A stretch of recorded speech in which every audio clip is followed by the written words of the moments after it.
चलिए देखिएगा, हमने भारत के इतिहास में बहुत सारे क्रमित रूप से राजाओं के बारे में पढ़ लिया है, ठीक है। लेकिन यहाँ पर मैं आपको एक बात बस समझा दूँ कि भारत के इतिहास में सारा कुछ ऐसे ही नहीं है।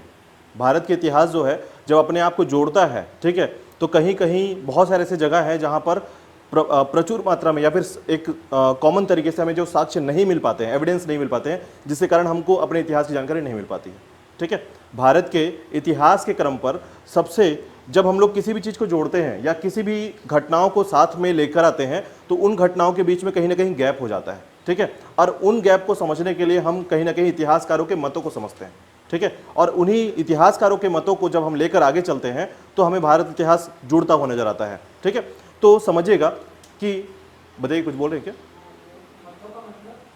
जैसे हम किसी की मान्यता लेके चलते हैं, जैसे एग्जाम्पल के तौर पर, जैसे अगर हम लोग आज के समय में अपने इतिहासकारों को देखते हैं तो हम किसी किसी की भावनाओं को समझते हैं। जैसे क्या होता है कि जैसे हम लोग शिलालेख जो होते हैं, इंस्क्रिप्शन जो होते हैं, ठीक है, अब उन्हीं इंस्क्रिप्शन से जब कुछ पूरे इतिहास को लिखने की कोशिश करेंगे तो इससे हम पूरा इतिहास नहीं लिख सकते।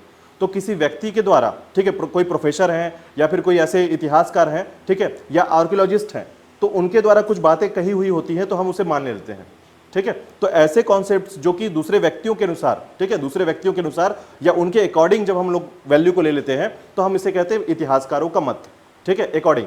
तो अब इसके कॉन्सेप्ट्स को हम लोग आगे देखते हैं और इसी में हमारा इतिहास लिखा गया है, ठीक है।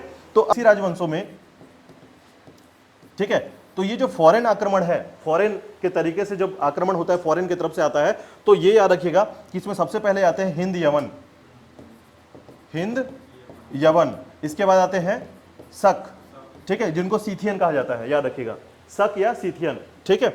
और ये जो हिंद यवन है इनको इंडो ग्रीक कहा जाता है, ठीक है, इंडो ग्रीक, ठीक है। और शक के बाद जो है वो आते हैं पल्लव या पार्थियन, ठीक है, और पल्लव के बाद आते हैं कुषाण। तो ये चार राजवंश है जो विदेशी तरफ से आएंगे, आपको याद रखना है, विदेशी राजवंशों में, ठीक है। आज पढ़ने वाले हैं हम इसी को आगे जाकर, लेकिन अब जो देसी है उनको भी याद रख लीजिए, जो देसी राजवंश है, ठीक है। तो देसी राजवंशों में आपको याद रखना है कि जो देसी राजवंश है, यहां पर हम इसको ऐड करते हैं, देसी राजवंशों में देखिएगा अशोक के बाद, ठीक है, जो आपको क्रम से याद रखना है, अशोक के बाद सबसे पहले कौन आता है देसी राजवंशों में? सुंग वंश, ठीक है। तो सुंग वंश में आपको पता होगा, पुष्यमित्र सुंग के बारे में मैंने उस दिन बताया था आपको कि पुष्यमित्र सुंग जो है एक ब्राह्मण वंश का राजा बना, ठीक है, पहले सेनापति था। अशोक के काल में आपके मौर्य वंश का, ठीक है, वृहदत्त का सेनापति, वृहदत्त को मारकर इसने क्या किया, सुंग वंश की स्थापना कर दी, और ये देसी आक्रमण कहलाता है इस जगह पर, ठीक है। अब देखिएगा सुंग वंश के पास कौन आता है? कर्ण वंश, कर्ण वो कहा जाता है, कर्ण वंश, ठीक है। और उसके बाद आप लोग भूल गए हैं क्या?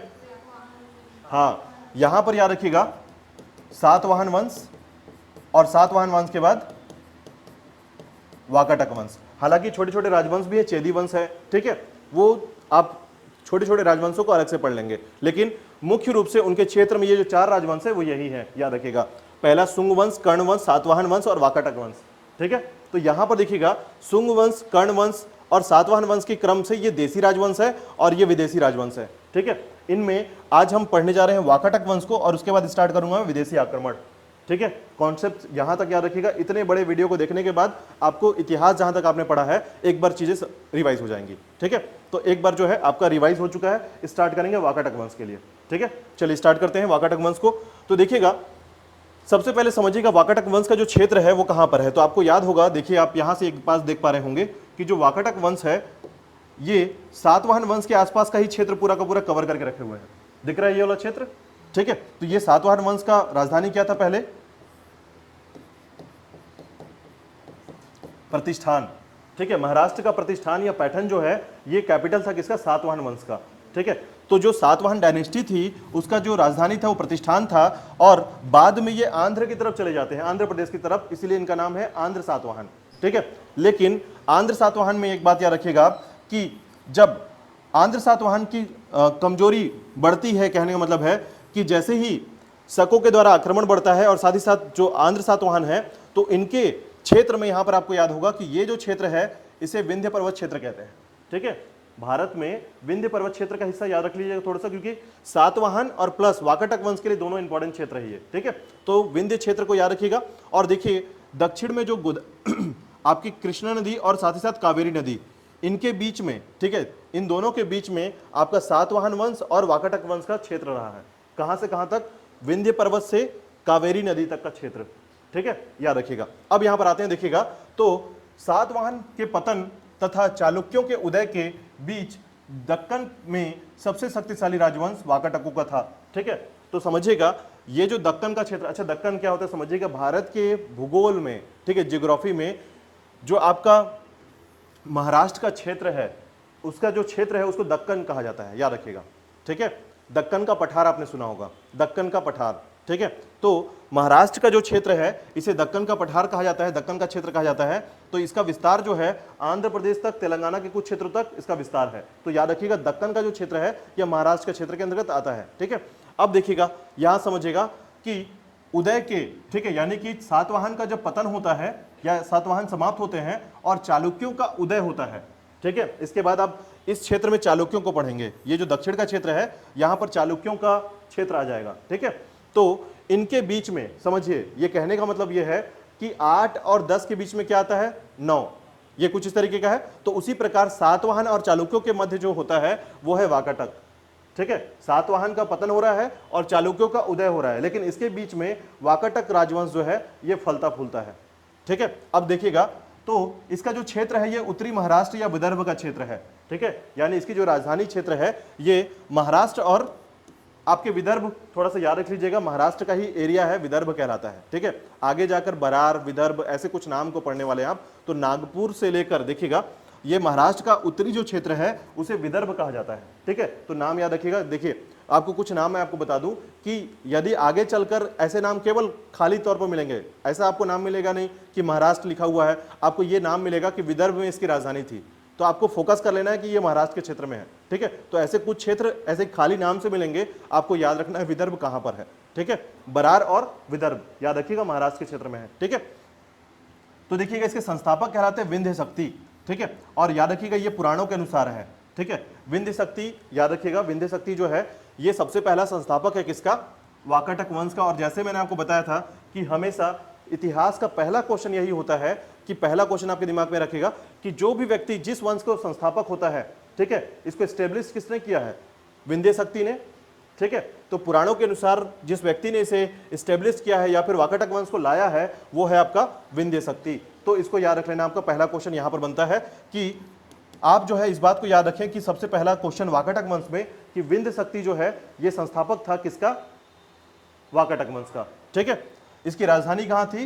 विदर्भ या बरार, ठीक है, याद रहेगा विदर्भ या बरार महाराष्ट्र का हिस्सा है, ठीक है। बाद में ये हैदराबाद के आसपास चला जाएगा, फिर हैदराबाद से फिर से वापस आएगा, याद रखिएगा।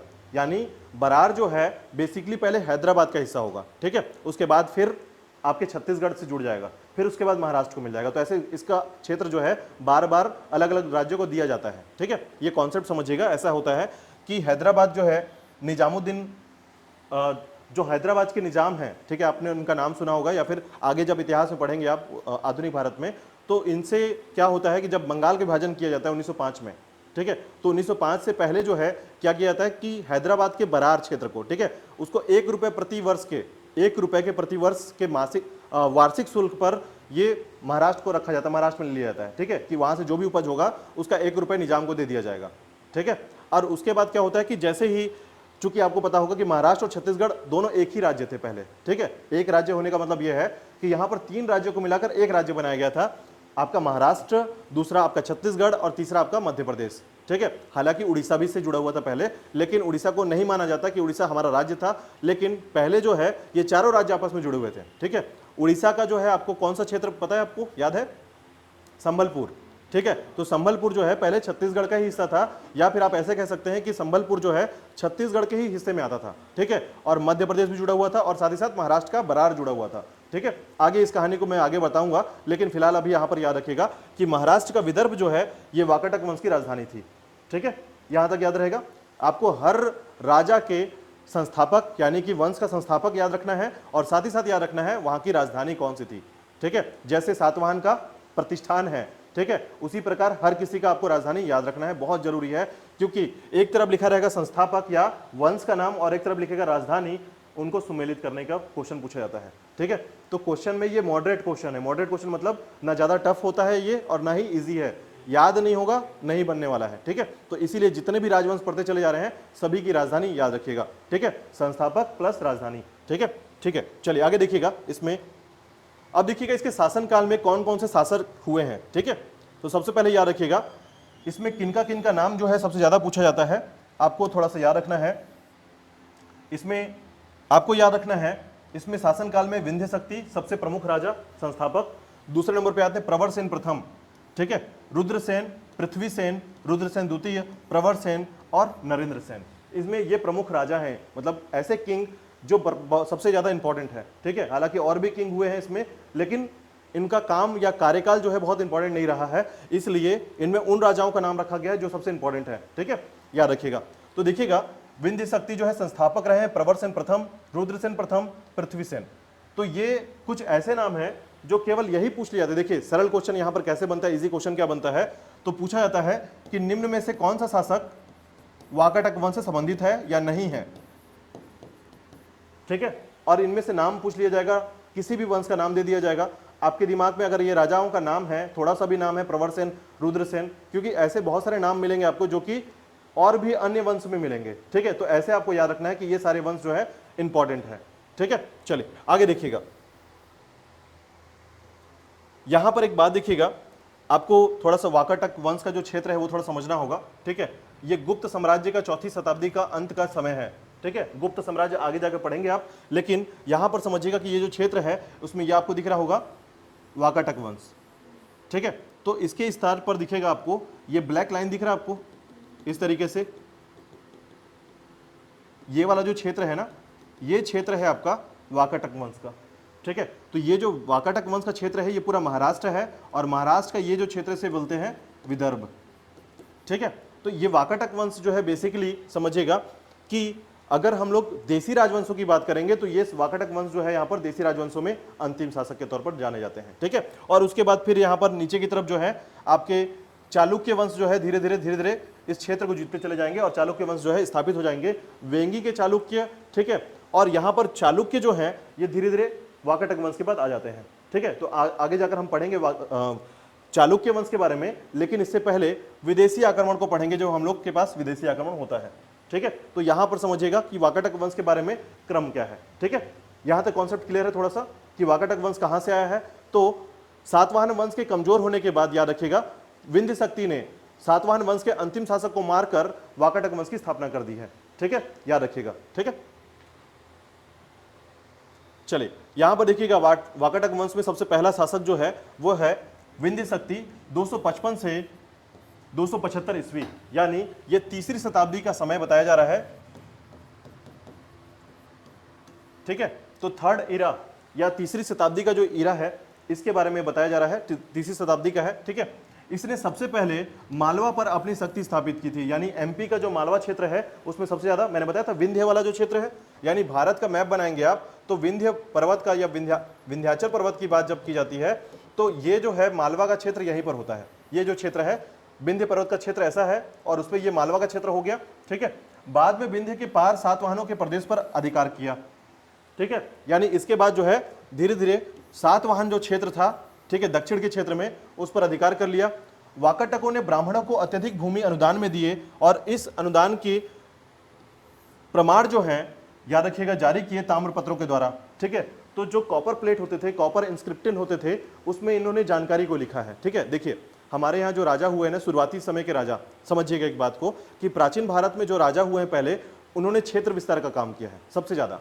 ठीक है, कि अधिक से अधिक क्षेत्र हमारे अंदर रहे, लेकिन धीरे धीरे राजाओं ने अपनी शक्तियों के बारे में, देखिए अपने इतिहास में अपने नाम को बताना, हिस्ट्री में आज आप इनका नाम क्यों पढ़ पा रहे हैं, क्योंकि इनके साक्ष्य हमको मिल रहे हैं।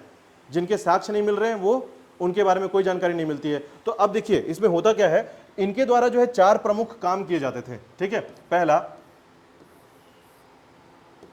जो पत्थर होते थे शिलालेख, ठीक है, तो उनमें साक्ष्यों को या एविडेंस को क्या करते थे, खुदवा लेते थे। ठीक है, मतलब इस पे लिखा हुआ जानकारी और दफन होकर ये हमको जब आज मिलता है तो हमें इसमें जानकारी मिल जाती है, साक्ष्य मिल रहे हैं इसमें, ठीक है। तो ये पत्थरों के बने हुए होते थे, ठीक है, तो पत्थरों से बने हुए। दूसरा होता था लकड़ियों के स्तंभ, ठीक है, जिसको कास्ट स्तंभ कहते हैं। तो कास्ट स्तंभ में भी यानी लकड़ियों से बने हुए जो स्तंभ होते थे, ठीक है, पोल, और उनमें भी जानकारी मिलती है हमको, ठीक है, कास्ट स्तंभ में भी जानकारी मिलती है। तीसरा होता था कॉपर प्लेट या कॉपर के पत्र, ठीक है, और इसमें भी क्या करते थे ये लोग, अब देखिए कॉपर में जब कुछ आप लिखेंगे तो वो बहुत लंबे समय तक होता था, ठीक है, इसलिए सुनेंगे आप चांदी के पत्र, कॉपर के या तांबे के पत्र, ठीक है। तो इससे क्या होता है, साक्ष्य लिखने की जानकारी इनके मिलती है। तो इनमें याद रखिएगा, जब भी कोई अनुदान मतलब ये अगर कोई दान करते थे तो उसको लिखवा देते थे कि हमने यहाँ पर 200 गांव जो है इन ब्राह्मण को दान दे दिया है, ठीक है। तो वाकाटकों ने ब्राह्मणों के अत्यधिक भूमि दान करने या अनुदान करने का जो प्रमाण मिलता है ये इनके ताम्रपत्र से मिलता है, ठीक है। तो ताम्रपत्र मतलब इनके जो साक्ष्य हैं उनसे हमें ये जानकारी मिलती है कि इन्होंने इनके द्वारा जो है ब्राह्मणों को अधिक से अधिक दान दिया जाता था, ठीक है। इसके अलावा देखिएगा, इसके अलावा यहां पर एक और इंपॉर्टेंट चीज है, याद रखिएगा, विंध्य शक्ति जो था यह विष्णु बुद्धि गोत्री ब्राह्मण था, ठीक है, मतलब ये खुद एक ब्राह्मण था और ये ब्राह्मणों को भी दान करता था, ठीक है। तो आप यहां पर याद रखिएगा कि शुंग वंश से ब्राह्मण का वंश चला आ रहा है, ठीक है, और उसके बाद लगातार जो है अब वाकाटक वंश भी एक ब्राह्मण वंश है, ठीक है। चलिए आगे देखिएगा,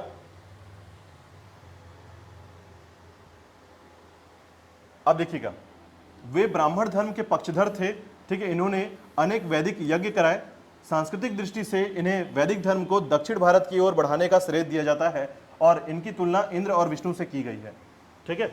यहां पर केवल आपको एक बात याद रखनी है कि यह ब्राह्मण धर्म का पक्षधर था या सपोर्टर था, ठीक है। तो ब्राह्मण धर्म को आगे बढ़ाने के लिए इसने काम किया है और ब्राह्मण धर्म को आगे बढ़ाने का काम जो है अब दक्षिण भारत में, याद रखिएगा, दक्षिण भारत में आपने पढ़ा था कि दक्षिण भारत का जो क्षेत्र है इसमें आपको कौन मिलेगा यहां पर, तो चेर, चोल और पांडे मिलते हैं, ठीक है। इससे पहले संगम काल में पढ़ा है, ठीक है। तो 100 से लेकर 300 शताब्दी के आसपास, ठीक है, 100 से लेकर 300 शताब्दी के आसपास संगम काल रहा है और उस काल में ये भी देखिए आपका वाकाटक का समय क्या रहा है, तीसरी शताब्दी का रहा है, ठीक है। तो तीसरी शताब्दी के बीच में आपको दक्षिण भारत की तरफ जो है ब्राह्मण जो धर्म है इसका विस्तार किसने किया है, आपके वाकाटक वंशों ने किया है, ठीक है, याद रखिएगा। तो यहां पर आपको सिर्फ 2-3 फैक्ट याद रखना है, इसमें बहुत इंपॉर्टेंट फैक्ट नहीं है, ठीक है, यहां पर क्वेश्चन इंपॉर्टेंट नहीं है, यहां पर आपको बस फोकस करना है कि ये ब्राह्मण धर्म के सपोर्टर थे या पक्षधर थे, इतना याद रख लेना है आपको, ठीक है। इसके बाद देखिएगा आगे प्रवरसेन प्रथम, ठीक है। तो देखिएगा वाकाटक वंशों की शक्ति का विस्तार किसने किया था, प्रवरसेन प्रथम ने किया था, ठीक है, और इसने उपाधि धारण की थी, याद रखिएगा, महाराज और सम्राट की, ठीक है। मतलब देखिएगा प्रवरसेन प्रथम जो है ये अपने आप पे बहुत महत्वपूर्ण शासक था, ठीक है, विंध्य शक्ति से ज्यादा महत्वपूर्ण। देखिए कोई भी राजा जब मान लीजिए कि किसी भी क्षेत्र का विस्तार करता है, पहले वाकाटक वंश का क्षेत्र विस्तार इतना तक था लेकिन बाद में क्या हुआ, उसका विस्तार ज्यादा हो गया, तो ये महत्वपूर्ण शासक हो जाता है, ठीक है। तो प्रवरसेन जो है इसने वाकाटकों की शक्ति का विस्तार किया, क्षेत्र का विस्तार किया, और इसी के अलावा यहां पर इसने 4 अश्वमेध यज्ञ और 1 वाजपेयी यज्ञ कराया था, ये थोड़ा सा याद रखिएगा, ठीक है। 4 अश्वमेध यज्ञ बहुत ज्यादा होता है, याद रखिएगा। अश्वमेध यज्ञ जो है अपने क्षेत्र के विस्तार के लिए किया जाता था और अश्वमेध यज्ञ जो है ये 4 अश्वमेध यज्ञ कराया था प्रवरसेन प्रथम ने, ठीक है, याद रखिएगा। इसके बाद देखिएगा अभी मैंने क्वेश्चन यहाँ पर नहीं बताया है तो थोड़ा सा याद रख लीजिएगा कि अभी यहाँ पर महत्वपूर्ण क्वेश्चन नहीं आता है, ठीक है। अब देखिएगा प्रवरसेन प्रथम वाकाटकों का विस्तार मध्य भारत में बुंदेलखंड से लेकर दक्षिण के हैदराबाद तक था, इसको याद रख लीजिएगा। यहाँ पर आपका दूसरा नंबर क्वेश्चन बनता है, दूसरे नंबर का, कि वाकाटकों का विस्तार कहां से कहां तक था, ठीक है। तो याद रखिएगा बुंदेलखंड एमपी का उत्तर क्षेत्र और उसके बाद दक्षिण में हैदराबाद तक, ठीक है। तो ये याद रखिएगा दूसरा नंबर क्वेश्चन है कि वाकाटकों का विस्तार जो है बुंदेलखंड यानी एमपी का उत्तर क्षेत्र, बुंदेलखंड का क्षेत्र, ठीक है, और दक्षिण क्षेत्र यानी कि हैदराबाद तक इसका विस्तार था और किसके समय था, प्रवरसेन प्रथम के समय, ठीक है। तो याद रखिएगा। इसके बाद देखिएगा प्रवरसेन शकों के अनेक क्षेत्रों पर भी अधिकार कर लिया था। अभी आगे जाकर पढ़ेंगे आप कि शक जो है, ठीक है, आपका जब भारत के मैप को आप देखेंगे तो ये जो क्षेत्र है आपका शकों का है, यानी गुजरात का जो क्षेत्र है वो शकों का क्षेत्र है और ये जो शक हैं इन्हीं को कहा जाता है सीथियन। अभी आप पढ़ेंगे विदेशी आक्रमण में तो इनके बारे में पढ़ेंगे, शकों के बारे में पढ़ेंगे, ठीक है। तो आपको समझ आएगा कि इधर आपका वाकाटक वंश चल रहा है और इधर आपका शकों का वंश चल रहा है, यानी शक जो है यहाँ पर आ चुके हैं, गुजरात की तरफ आ चुके हैं, ठीक है, याद रखिएगा। चलिए आगे देखिएगा। इसके बाद रुद्रसेन प्रथम आता है प्रवरसेन के बाद, ठीक है, प्रथम सेन के बाद रुद्रसेन प्रथम आ जाता है और इसका समय है 335 से 360, ठीक है, और इसका ये उपासक है किसका, महाभैरव का, ठीक है। यानी अब शैव धर्म को मानने वाले लोग भी आगे बढ़ेंगे, ठीक है, समझिएगा। शैव धर्म को मानने वाले जैसे कि दक्षिण में, याद रखिएगा, आपने बहुत सारे अभी दक्षिण भारत की मूवी आई थी, आपने देखा होगा कि उस मूवी में मैंने बताया भी था, एक दिन शायद आपको बताया होगा कि विष्णु जी की मूर्ति को और उसके साथ विष्णु जी को मानने वाले लोगों को जंजीर में लपेट कर समुद्र में फेंक दिया जाता था, ठीक है। तो एक समय था जब दक्षिण भारत में जो ब्राह्मण धर्म था, ठीक है, ये अपने आप में देखिए, ब्राह्मण धर्म जो है सबसे ज्यादा किसको मानते थे, वैष्णव धर्म को मानते थे, ठीक है। लेकिन अगर शैव धर्म को मानने वाले हैं तो अधिकांश लोग जो है, यदि मान के रखिएगा, योगी तरीके के होते थे, ठीक है, मतलब योगी तरीके का मतलब वो राजपाट से कोई मतलब नहीं रखते थे, ठीक है। तो ऐसे राजवंश या फिर ऐसे समय जहां पर ऐसा याद रखना है आपको कि अगर वैष्णव धर्म कमजोर होता है तो शैव धर्म आगे बढ़ता था, ठीक है, और ऐसे कंडीशंस में जो वैष्णव धर्म को मानने वाले लोग थे इनकी मृत्यु या फिर इनको मार दिया जाता था।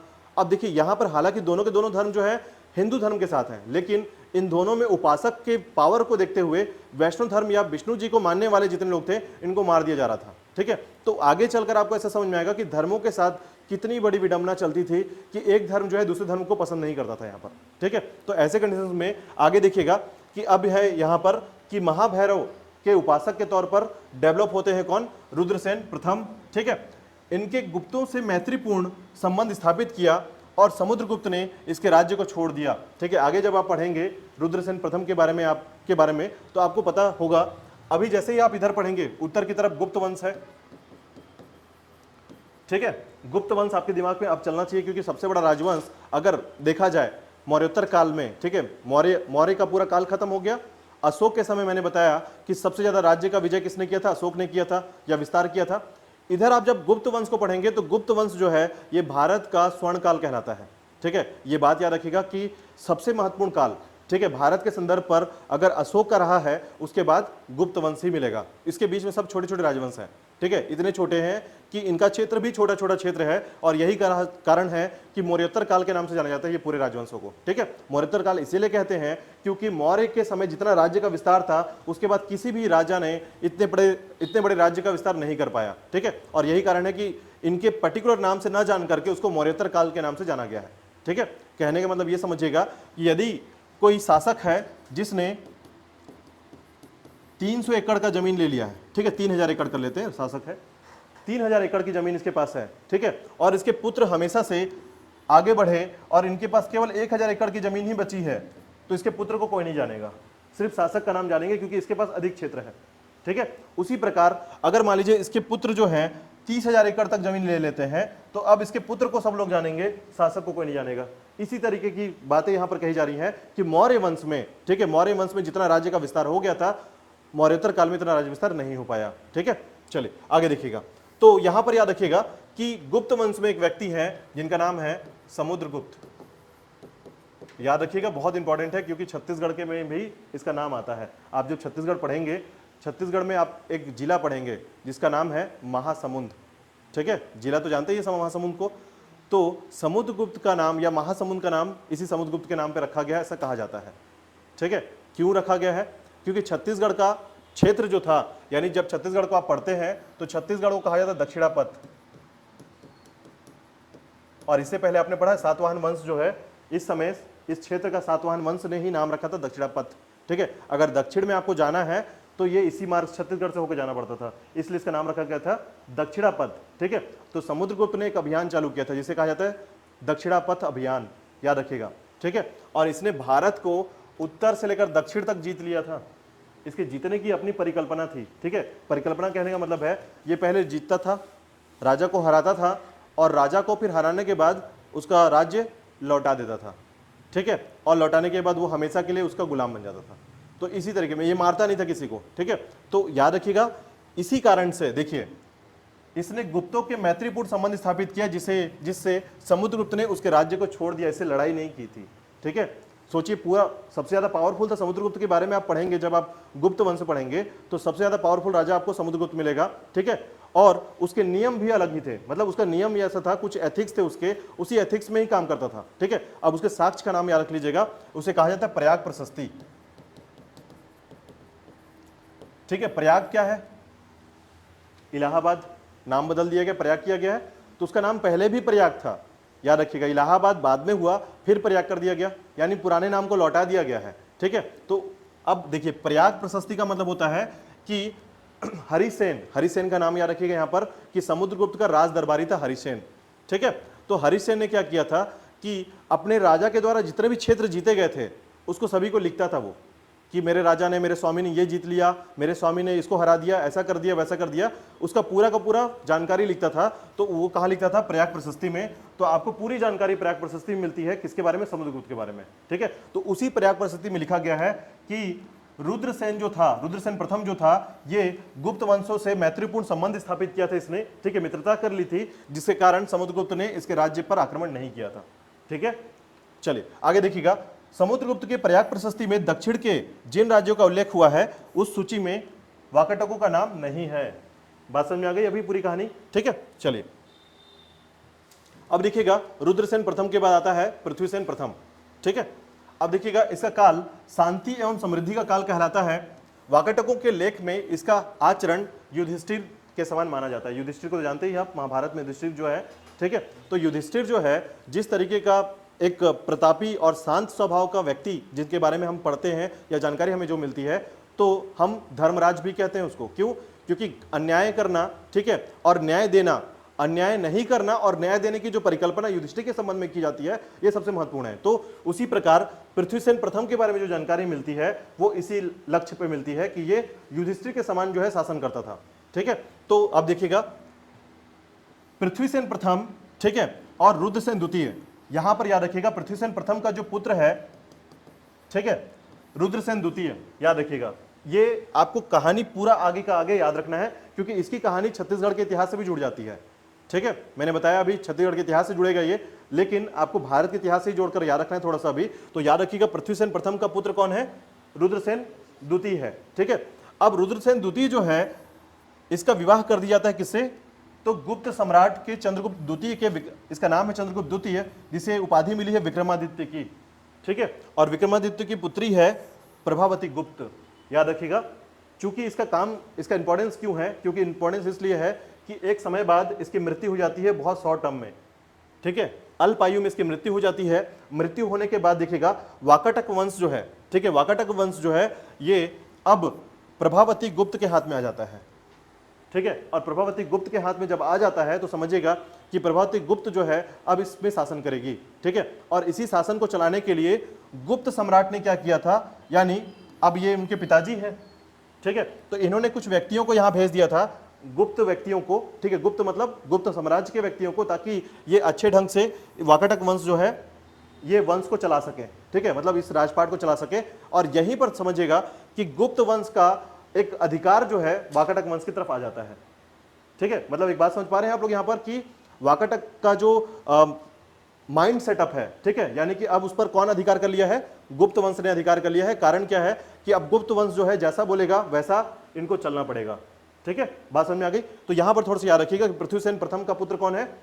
रुद्रसेन द्वितीय है। और इसका विवाह किसके साथ किया जाता है? अच्छा, सबसे सामान्य सी बात मैं आपको बता दूं, कभी कभी सिर्फ इतना ही पूछा जाता है कि रुद्रसेन द्वितीय का विवाह किसके साथ हुआ था।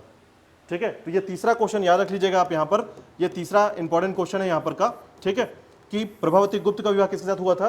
रुद्रसेन द्वितीय के साथ। ठीक है, याद रखिएगा। और रुद्रसेन द्वितीय के लिए याद रखिएगा कि इसकी मृत्यु जल्दी हो जाती है, अल्प आयु में हो जाती है। ठीक है, यहां पर याद रखिएगा। और यही कारण है कि चंद्रगुप्त द्वितीय, ठीक है, विक्रमादित्य जिनको उपाधि मिली हुई है, और इनकी पुत्री से विवाह हो गया, और अंततः जो है प्रभावती गुप्त जो है अब शासन करेगी, वाकाटक वंश के लिए करेगी। ठीक है, अब इनका पुत्र होता है, देखिएगा, तो यहां पर थोड़ा सा याद रखिएगा। चलिए यहां पर देखिएगा रुद्रसेन द्वितीय के बारे में, 385 से 390 दिख रहा है, कितने साल है? केवल 5 साल। ठीक है, तो 5 साल का शासन किया इन्होंने। और यहां पर याद रखिएगा कि इनकी पत्नी का नाम है प्रभावती गुप्त। यह विक्रमादित्य का दामाद था। उसने अपने पत्नी के प्रभाव में आकर बौद्ध धर्म का त्याग दिया। ठीक है, तो पत्नी के प्रभाव में आकर इसने बौद्ध धर्म को त्याग दिया था। कारण यह था, मैंने बताया था कि बौद्ध धर्म जो लेकर चलेगा वो राजा अच्छे ढंग से राज्य नहीं कर पाएगा, क्योंकि वो रहेगा सिर्फ दानवीर। ठीक है, लगातार दान करता रहेगा, युद्ध से दूर रहेगा, ठीक है। और कौन सा धर्म अपना लिया था?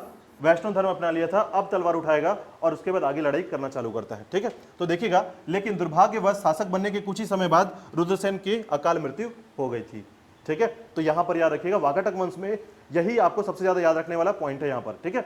यानी आपके दिमाग में एक बात याद रखनी होगी कि वाकाटक वंश के समकालीन पूछा जाता है कि समकालीन क्रम में कौन कौन रहा है, ठीक है। तो याद रखिएगा, चंद्रगुप्त द्वितीय जो है उसकी पुत्री से विवाह हुआ है, याद रखिएगा, यानी गुप्त वंश से इसका वैवाहिक संबंध था, ठीक है। गुप्त वंश के साथ किसका? रुद्रसेन द्वितीय का, ठीक है। चलिए आगे देखिएगा। इसके बाद देखिएगा, रुद्रसेन द्वितीय के बारे में 2 बिंदु और यहां पर डालेंगे। तो देखिएगा, रुद्रसेन द्वितीय जो है प्रभावती गुप्त की पत्नी रही है। बड़ा नाबालिग पुत्र जो है दिवाकर सेन, ठीक है, यानी पुत्र था इसका दिवाकर सेन नाम है, ठीक है। और प्रभावती जो है दिवाकर सेन की संरक्षिका बनी और संरक्षिका के रूप में 13 वर्षों तक शासन किया था, ठीक है।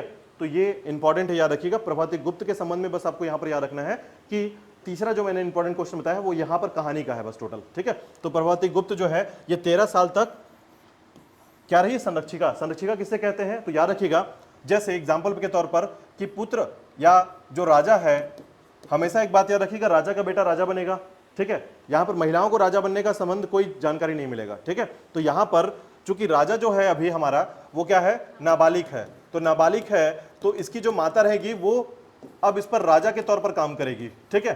संरक्षिका कहा जाता है इसको, ठीक है। तो संरक्षिका के तौर पर 13 साल तक राज करती हैं, याद रखिएगा, प्रभावती गुप्त, ठीक है। अब इसके बाद देखिएगा, दिवाकर सेन जो है 405 ईस्वी में दिवाकर की भी मृत्यु हो गई, ठीक है। दिवाकर की मृत्यु हो गई, यानी जो नाबालिग पुत्र था उसकी भी मृत्यु हो गई है। अब इसके बाद देखिएगा, द्वितीय पुत्र आता है जिसका नाम है दामोदर सेन, और ये शासन करेगा आगे चलकर, इसका द्वितीय पुत्र है, ठीक है। प्रभावती का द्वितीय पुत्र जो है दामोदर सेन, अब ये शासन करेगा आगे चलकर, ठीक है। अब देखिएगा आगे, जिसका नाम आप यहां पर देखेंगे, इसने अपना नाम बदलकर क्या कर दिया है? प्रवर सेन द्वितीय कर दिया है, और है एक्चुअल में कौन? दामोदर सेन, द्वितीय पुत्र, ठीक है। तो ऐसा बहुत ज्यादा किया जाता था, याद रखिएगा, अपने दादाजी के नाम पर, ठीक है, अपने पिता के नाम पर प्रथम द्वितीय तृतीय जो है, ऐसे कहानी आपको मिलने को मिलेगी, ठीक है।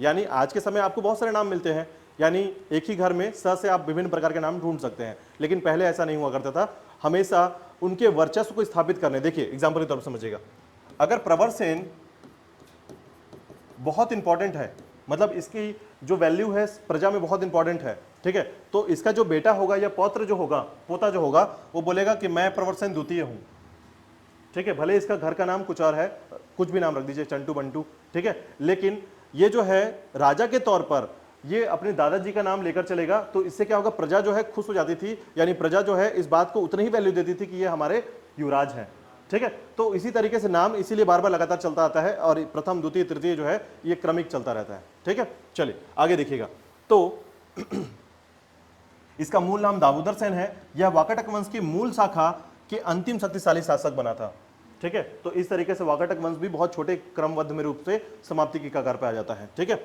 इसका कारण है गुप्त वंश का इन्फ्लुएंस आना, ठीक है, यानी कि कहीं ना कहीं दूसरे राजवंश जब इन्फ्लुएंस करने लगते हैं किसी राजवंश को, तो उसकी समाप्ति होने लगती है, ठीक है। देखिएगा, वे एक कुशल शासक था, लेकिन उसकी रुचि युद्ध से अधिक शांति कार्यों में, विशेषता साहित्य और कला के विकास में था, ठीक है।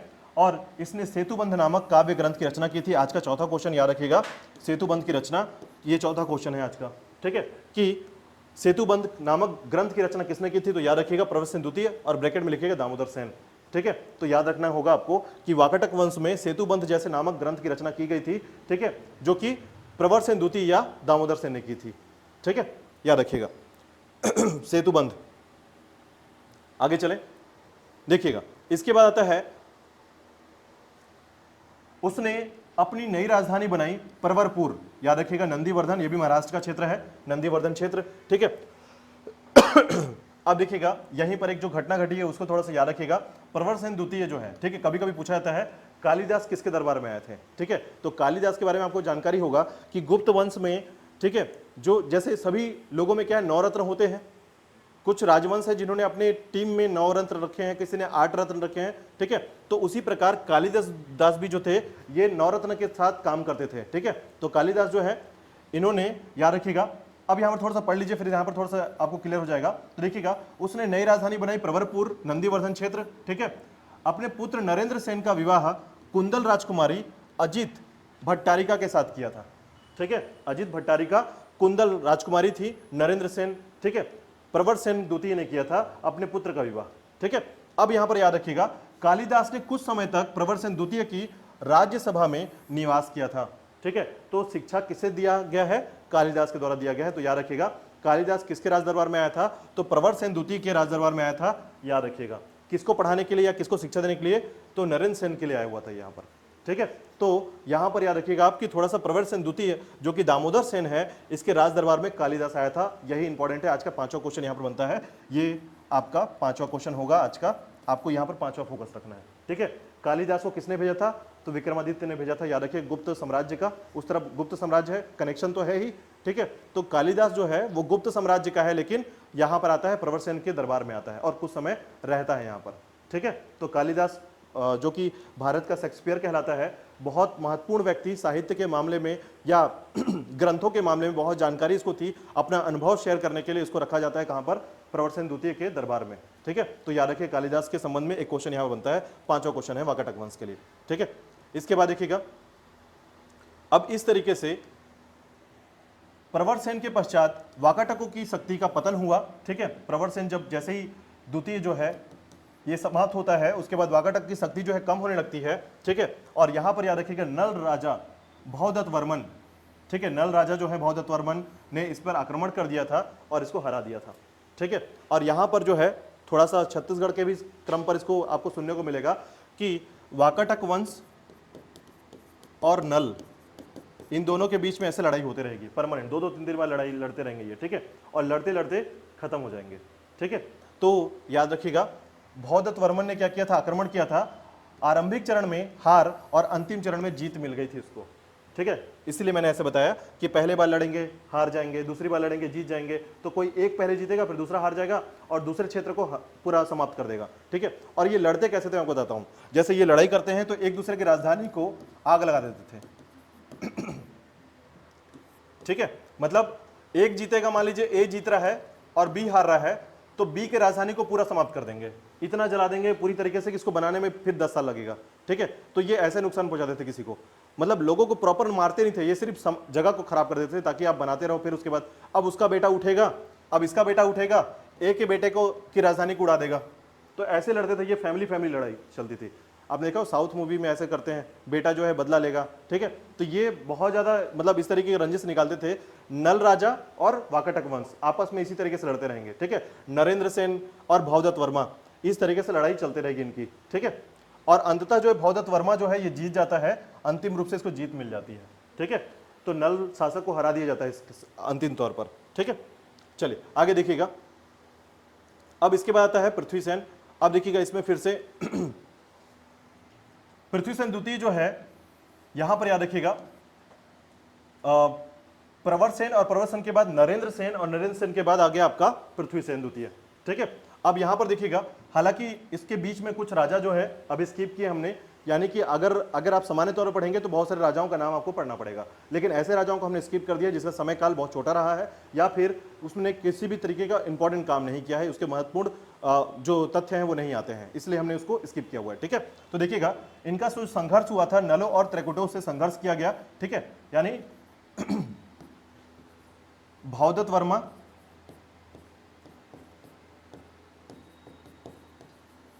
भवदत्त वर्मन और उसके बाद आता है पृथ्वी सेन, ठीक है। और इधर जो है नल वंश के लिए अलग से आपको पढ़ना पड़ेगा, तो नल वंश की कहानी जब आप पढ़ेंगे तो अलग से इसको देखेंगे, ठीक है। लेकिन नल वंश जो है एक शासकीय यानी कि क्षेत्रीय राजवंश रहा है, बहुत छोटा सा क्षेत्र वंश राजवंश रहा है, इसलिए आप उसको बहुत महत्वपूर्ण तरीके से नहीं पढ़ते हैं, ठीक है। क्षेत्रीय राजवंश मतलब ये समझिए कि सामंतों के तरीके से राजवंश का होना, ठीक है। और ये राजवंश भारत के संबंध में सबसे बड़े बड़े राजवंश हैं जिनको आप पढ़ते हैं, ठीक है। तो देखिएगा, इनका जो संबंध है या संघर्ष है वो नलों और त्रिकुटों के साथ हुआ है, ठीक है। उसके बाद इसकी जानकारी किससे मिलती है? बालाघाट अभिलेख से मिलती है कि इसने क्या किया था, परम भागवत उपाधि धारण कर ली थी। ये जो थोड़ा सा याद रखिएगा, 6वां क्वेश्चन आपका कि परम भागवत की उपाधि, क्योंकि अभी तक आपने परम भागवत उपाधि नहीं देखा है। ठीक है, याद रखिएगा परम भागवत उपाधि के तौर पर पूछा जाता है कि किस राजा ने या किस वाकाटक राजा ने परम भागवत की उपाधि धारण की थी। ठीक है, परम भागवत का मतलब होता है, देखिए आपको याद होगा कि वैष्णव धर्म से पहले यहां पर बौद्ध धर्म चलता था। ठीक है, तो वैष्णव धर्म जब आया तो उसी में याद रखिएगा जो भी वैष्णव धर्म को मानने वाला व्यक्ति होगा वो परम भागवत कहलाएगा।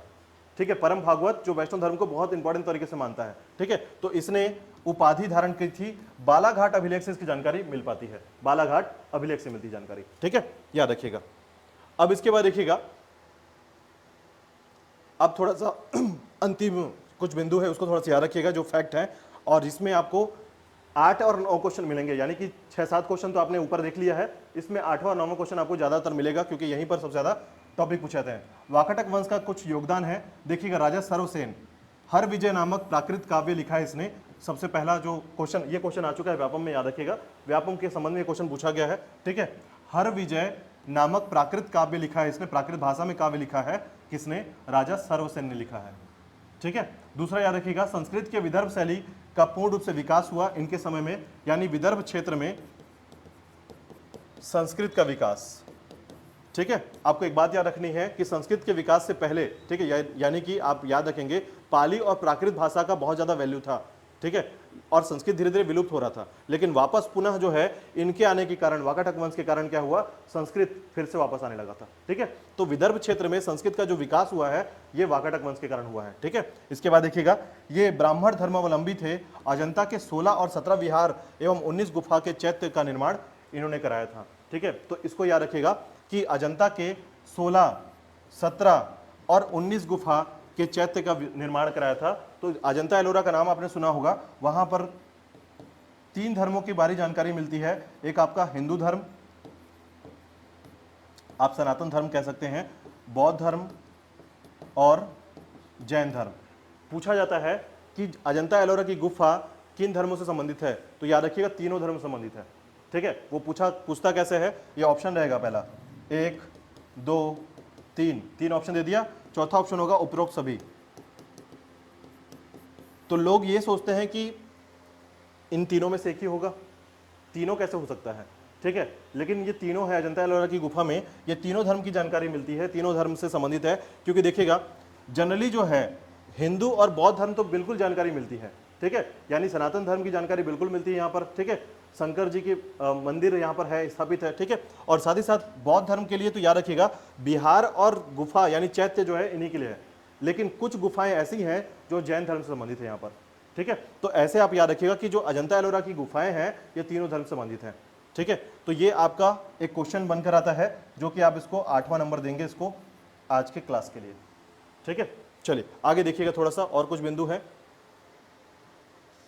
अच्छा, इनमें यहां पर वाकाटक वंश का जो है क्रम यहीं तक आपको याद रखना है, वाकाटक वंश के क्रम पर। ठीक है, तो वाकाटक वंश जो है, हालांकि वाकाटक वंश से संबंधित जितने क्वेश्चन है केवल 8 से 10 क्वेश्चन पूछे जाते हैं, जो आपके दिमाग पे आ गया होगा भी कि 8 क्वेश्चन कौन कौन से आ सकते हैं इसमें। ठीक है, इसके अलावा जितने भी क्वेश्चन बनेंगे वाकाटक वंश से संबंधित वो 20 क्वेश्चन आपको पीडीएफ के माध्यम से मिलेगा।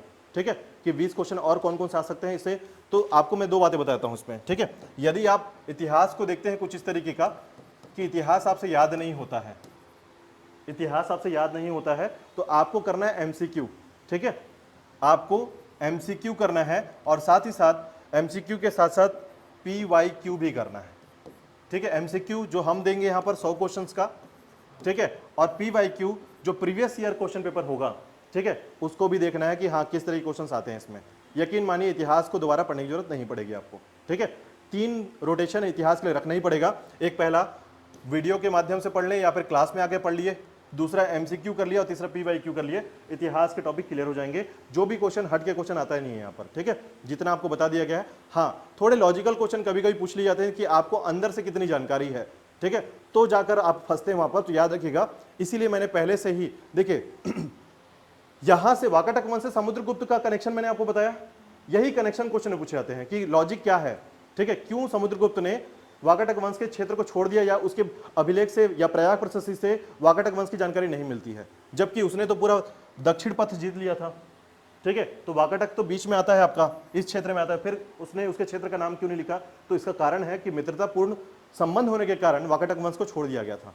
ठीक है, तो समुद्रगुप्त को समुद्रगुप्त ने आगे जो है अपना विस्तार किया, लेकिन वाकड़क वंश को छोड़ दिया था। तो ऐसे लॉजिक चीजों को आपके दिमाग में लॉजिक रखना होगा इसको, ठीक है। चलिए